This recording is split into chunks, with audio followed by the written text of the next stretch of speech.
Eribol. I breathe the clean Scottish air and walk my estate preparing. This morning I bathed before breakfast. I don't know what the temperature was, a tiny trace of Gulf Stream perhaps, but not much. One feels incredible, like an instant double whiskey but clear-headed. Perhaps a line of coke does this also. I bank stamina, ready for my first day at the Ministry of Defence. The first thing that I want to make clear is that the Friday box comes up on Thursday, right? I don't want everyone clearing their own desks at 3 p.m. on Friday, then sending it up here to sod up my weekends. What about the weekend box, Minister? There isn't one. I want to send 2 messages straight away, one on the importance of retaining the Armilla Patrol, and the second on the nuclear store at Devonport. They don't like the Armilla patrolling the Persian Gulf. It strains resources. What are resources for fuck's sake? Extending a dump for radioactive waste that abuts an infant school is tantamount to willful sabotage. I see that everyone's career is predicated on the horrendous Soviet threat. But that's all balls. My problem is that as far as top management is concerned, I appear to be both a red agent and the man who's going to wreck their careers.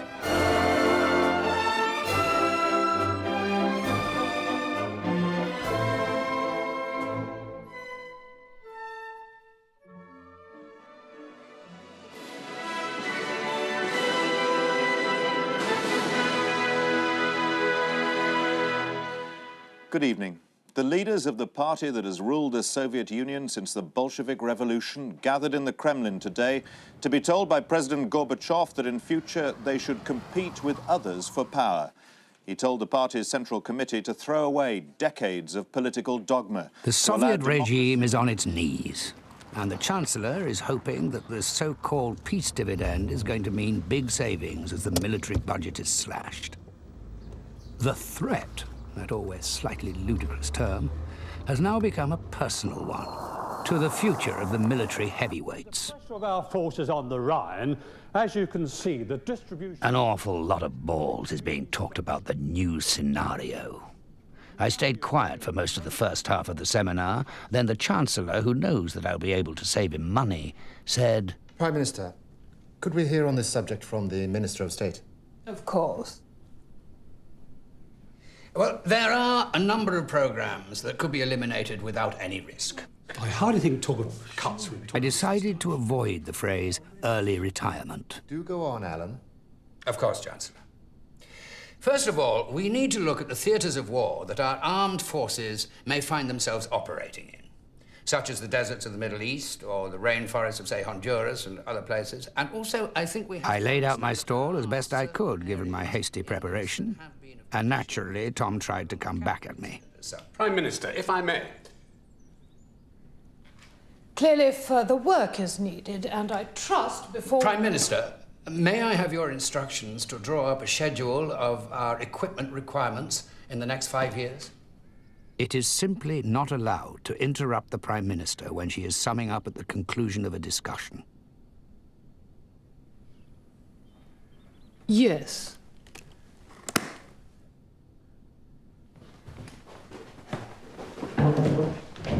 It is the Defence Review, and I've got a free hand to write it. Well done, Alan. Lay your cards right and don't shout it from the rooftops. I was exultant when the papers on the Chequers meeting arrived. At the end of the instruction were the magic words, Minister, Defence Procurement to take the lead. I just want to get one thing straight. I'm in charge. Well, yes. I've talked to her, I've talked to Charles. I'm handling this. Of course. If we are going to work amicably together, which I'm sure we are, then we've got to trust each other. I can't have you passing notes to the Prime Minister down the chimney. Is that clear? Oh, absolutely, Tom. Good. Good. My days in the department are very full at the moment, as I covertly prepare the secret draft of the Defence Review. My Defence Review, I should say. Minister. The only way we can keep military clout and not go bust is to ruthlessly cut the army on the Rhine and concentrate on mobility. The real question is how effective will the armed forces be in holding the Bahrain causeway? Julian, you've been drinking. Yes, Minister. I've had a small whiskey. Yes. At last, I even have the upper hand over the civil service. I'm a spoil sport, really. Ministers have a huge drink allowance, and it's common practice for private office to help themselves. I never touch it. Here's to coming first. My paper is succinct and radical. I have followed two guiding principles. Keep it short and get in first. I just beat the great official departmental paper, which Tom and Quinlan have been preparing for months. Ever since that nasty shock at Chequers. This is pretty drastic stuff. What we have got to ensure is that this does not get into the hands of the Prime Minister. Ah. She'd get completely the wrong end of the stick. I find myself in a very embarrassing position. Why? She knows I'm writing it. How does she know that? Because I'm writing it at her request. But you recall the note at the Chequers meeting? You promised you would not send her any notes without showing them to me at the same time. I am showing it to you. That's agreed then. We'll all keep tight hold of this until after Christmas. Yes, I was on ultra-thin ice. I could just say that. I pretended because I hadn't handed it directly to her, but to her private secretary, Charles Powell. The breathing space didn't last 5 minutes.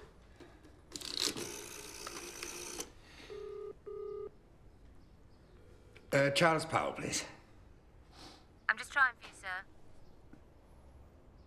I'm afraid his line's busy. Damn! I rather think the cat's out of the bag, Minister.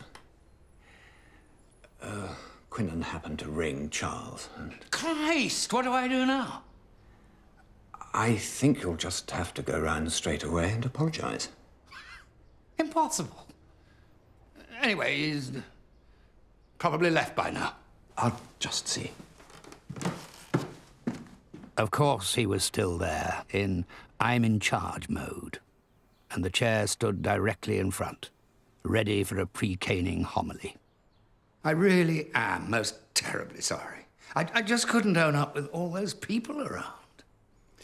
I've had a word with Charles, whom I know well. He agrees the Prime Minister should not see this paper before Christmas. Otherwise, she'll be making our lives a misery over the holiday. It's very good of you to take this line. No. It's just one of those things. Anyway, have a good holiday.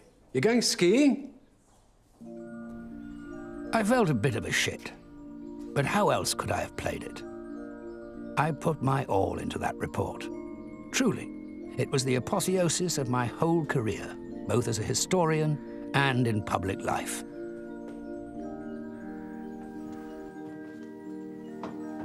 Have I overreached? Did I gallop too soon and too recklessly? It's impossibly difficult to set great reforms in train from a middle-ranking position. But I know I'm right. Always remember, at times of acute crisis in the course of human affairs, a man will emerge. If he does not, it means that the time is not yet ripe. Adolf Hitler. 1, 4, 3,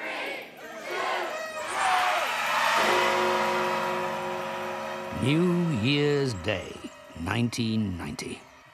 It wasn't officially a hurricane, but the storm which swept the country today still claimed 34 lives and caused massive disruption. This time they had been predicted, but the gale still caused spectacular damage to vehicles and to buildings. They closed roads and railway stations and caused power cuts affecting millions. With winds gusting to 100 miles an hour. This is going to be my year. In fairness, I should say that I love my job, being racked only by the pains of not being Secretary of State. My present solution is to move Tom King to health, where he could be pinkly affable and repair some of the damage caused by my abrasive namesake. But that could only happen if Kenneth Clark has a nervous breakdown, which unfortunately is unlikely in one so fat. One mustn't be uncharitable, but after all, this is the roughest game at the biggest table, and I am in the ascendant. The Prime Minister says she will stick to her chosen course and fight every inch of the way for a fourth term in number 10. She tells Conservative MPs to keep their nerve, as two new by-election opinion polls suggest Labour is at least 26 points ahead. No government has ever been consistently behind in the polls at this level, at this stage in the electoral cycle, and gone on to win. All the indicators are bad. Inflation will still be at 8.5% in November. Does that matter much? Well, it's 1,000,000% or whatever in Brazil. They still have taxes, delicious food. Sex doesn't stop. Evidently, you do not appreciate the significance of the month of November. The leadership election. The Prime Minister made a point of telling me how much he admired your paper. Said how good it was, so full of original thought. Really? I imagine if Michael Heseltine was Prime Minister, he might take a very different view. Ian Gow doesn't cut much ice any longer, and so can do little to stem the tide. The leadership is in a panic. The lady has rocky moments of self-doubt.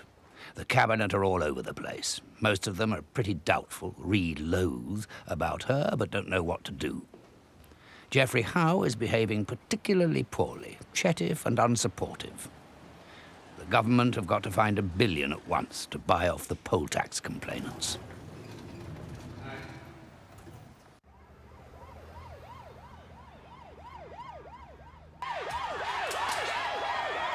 Last night, there were riots in central London.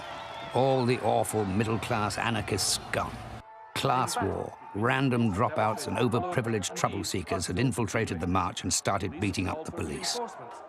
Eggs, flour and apples were hurled at the police, who managed to hold their line for a time, but when missiles were thrown and This is bad. members of the crowd began to attack Civil disorder. batons and sticks, People are talking openly of ditching the lady to save their skins. Mrs Thatcher said tonight she intends to stay on as Prime Minister. I'm very happy in the business I do, she said. Earlier, the Conservative Party chairman, Kenneth Baker, dismissed the idea of a challenge to Mrs Thatcher's leadership as idle and vain speculation.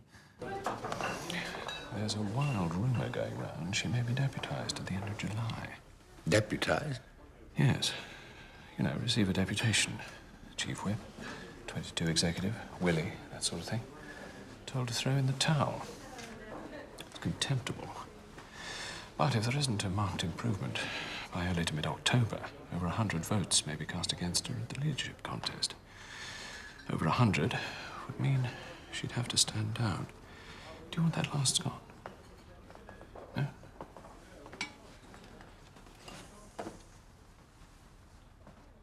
As far as I can make out, practically every member of the cabinet is quietly and unattributably briefing different editors or members of the lobby about how awful she is. Heseltine is quite openly spoken about as the heir presumptive and preens himself in public. Her constituency in this place has always depended solely on her proven ability to win general elections. But now this is in real jeopardy. Regarding the Prime Minister, do you think it's time she finally moved on?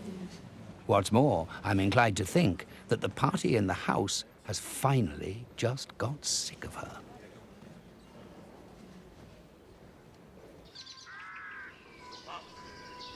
This morning, I killed the heron.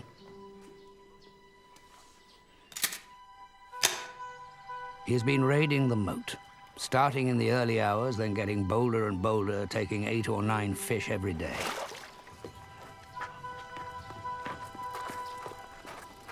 He was just opposite the steps, took off clumsily, and I fired.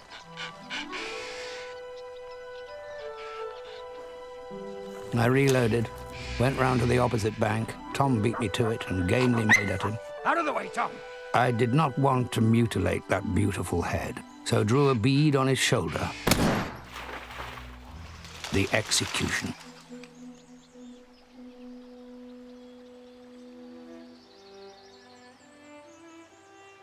Sodding fish. Why should I kill this beautiful creature just for the sodding fish? I was near a nervous breakdown. Yet if it had been a burglar or a vandal, I wouldn't have given a toss. It's human beings that are the vermin.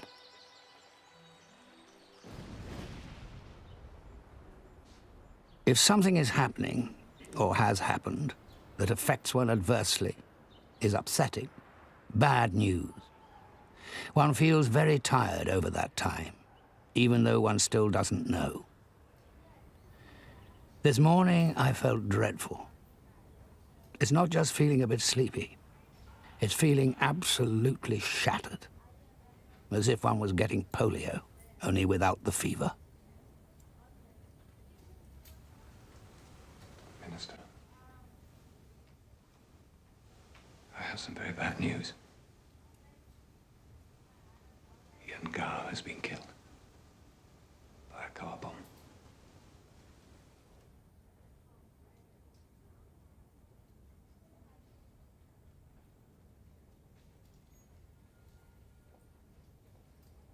How spiteful of them. I thought particularly of the poor lady, because Ian loved her, actually loved her, I mean, in every sense but the physical. And in the end, as lovers do, he got on her nerves, and she was offhand with him. Ian got me into government, surmounting much opposition, and even from her, misgiving. My closest friend, by far, in politics.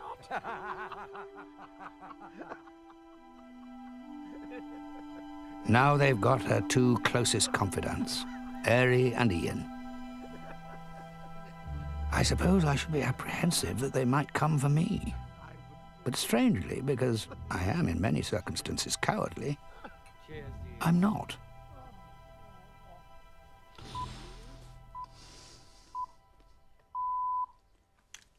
Iraqi troops have invaded Kuwait and are reported to have taken over the capital, Kuwait City. Iraq says the Kuwait government has been overthrown. The invasion follows the breakdown of talks between the 2 countries over oil production and territory.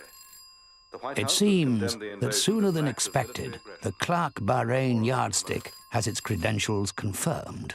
Kuwait has been invaded by Iraq, and on the line now is the Foreign Office Minister. The Prime Minister is anxious that a Minister of State should go out to the Gulf immediately. Tom is stuck in Scotland, so the fickle finger of fate seems to be pointing at you. Look at the fickle finger. What I want to be told is that I'm the PM's own personal choice. Ah. I order you to stop all arrangements concerning this proposal. I will not have Charles Powell giving orders to my department without... Hello? BBC, Hello? with Peter Sissons and Andrew Harvey. Hello? Good evening. The headlines at 6 o'clock. Iraq's invasion of Kuwait is condemned around the world. The United Nations says, withdraw your troops. But tonight, Iraq's control appears to be almost complete. It warns it will turn Kuwait into a graveyard if other countries intervene. The sheikhs hope for assistance of a specialist kind. Each, in their different way, has asked for a strong detachment to protect them personally. Because if things really start to disintegrate, they couldn't trust even their own bodyguard. We landed at Riyadh to take on fuel. Tom has specifically barred me from going to Saudi, claiming it as his area. But the ambassador, a very good man indeed, came out to meet me. Good morning, Minister. The Americans are going to attack, no doubt about it. But when? There are F-16s here, wingtip to wingtip. Once military build-up passes a certain stage, battle becomes almost inevitable. It is the railway timetables of 1914 and the guns of August.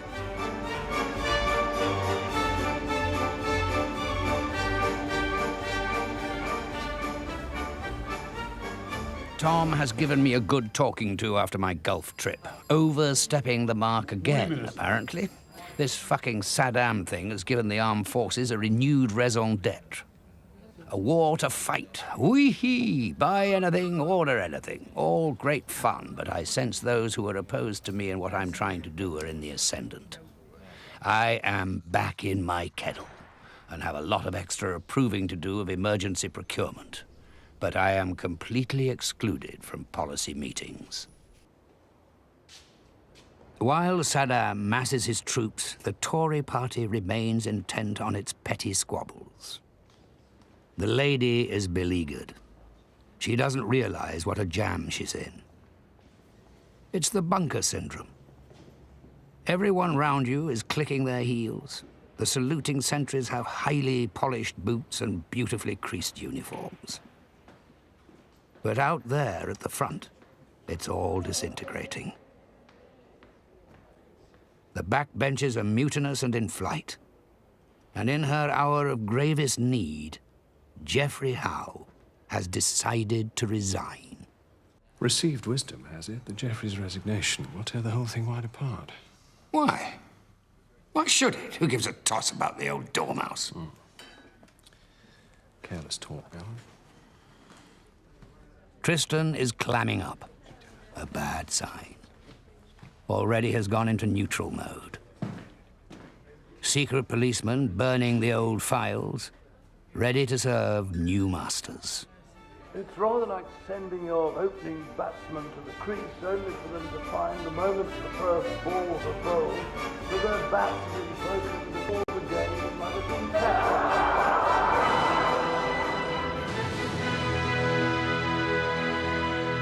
Good evening. Sir Geoffrey Howe's resignation from the government has triggered the Prime Minister's 8th ministerial reshuffle in just over a year. But Mrs Thatcher will not be appointing a new Deputy Prime Minister. The job will be... He could at least have gone quietly. We must fight all the way, to the death. This appeals to me. Leonidas at Thermopylae. But this could be the end of me. I came in with her, and if she falls, the loyal may fall with her. The Prime Minister... The papers are terrible, and the 5 o'clock news was even worse. The lady herself is going away, out of the country. It's absolute madness. It just makes her seem snooty and remote. I am persuaded that I now have a better prospect than Mrs Thatcher of leading the Conservatives to a 4th electoral victory and persuading the ultimate calamity of a Labour government. Most people are interested not so much in the result as in knowing what the result will be in advance in order to ingratiate themselves with the new regime. As the savour of a Heseltine victory starts to pervade the crannies and cupboards and committee rooms, so more and more people are coming out against her. It wasn't until an encounter with my Finnish friends that I began to realize how bad things were getting. They were confused and asked me if there was any chance that Mrs Thatcher might actually lose. No, not at all. Just one of those quaint traditions we have in the Conservative Party. But the encounter made me realize the enormity of what we're doing. Score! Changing the Prime Minister, but without any electoral authorities so to do.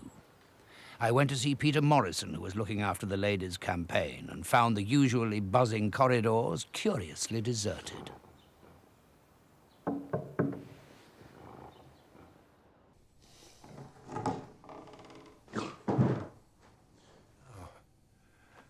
Alan. I'm sorry to butt in. But really, I'm getting very worried about the way things are going. Well, that's quite all right, old boy. Relax. Well, I keep getting very bad reactions from people in places that I wouldn't expect it. Look, do you think I'd be like this if I wasn't entirely confident?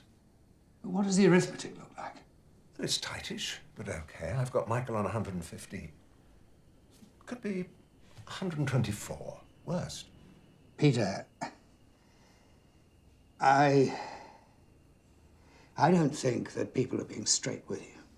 I have my ways of checking. Paul? I know about Paul. The Wintertons? The Wintertons, funnily enough, I've got down as don't knows. What the fuck do you mean, don't know?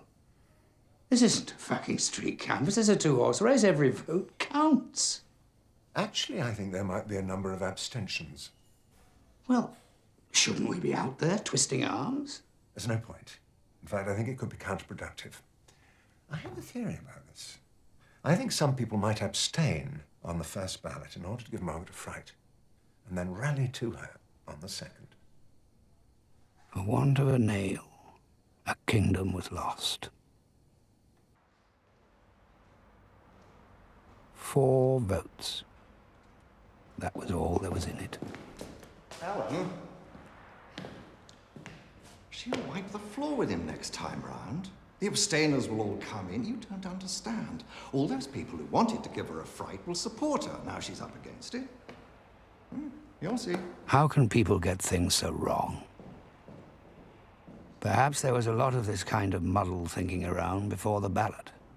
But that's historic. She's a loser now. Doomed.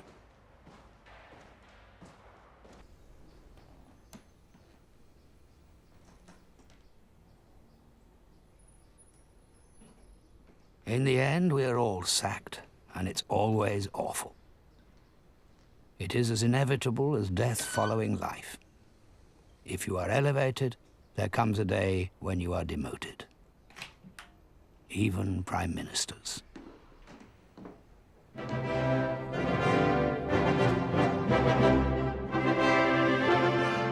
And the Alan Clark Diaries continues next Thursday at 10. Next tonight, Mark Steele uncovers things about Charles Darwin you never knew and were probably just too English to ask. Like his views on the taste of Galapagos tortoise urine. That's next.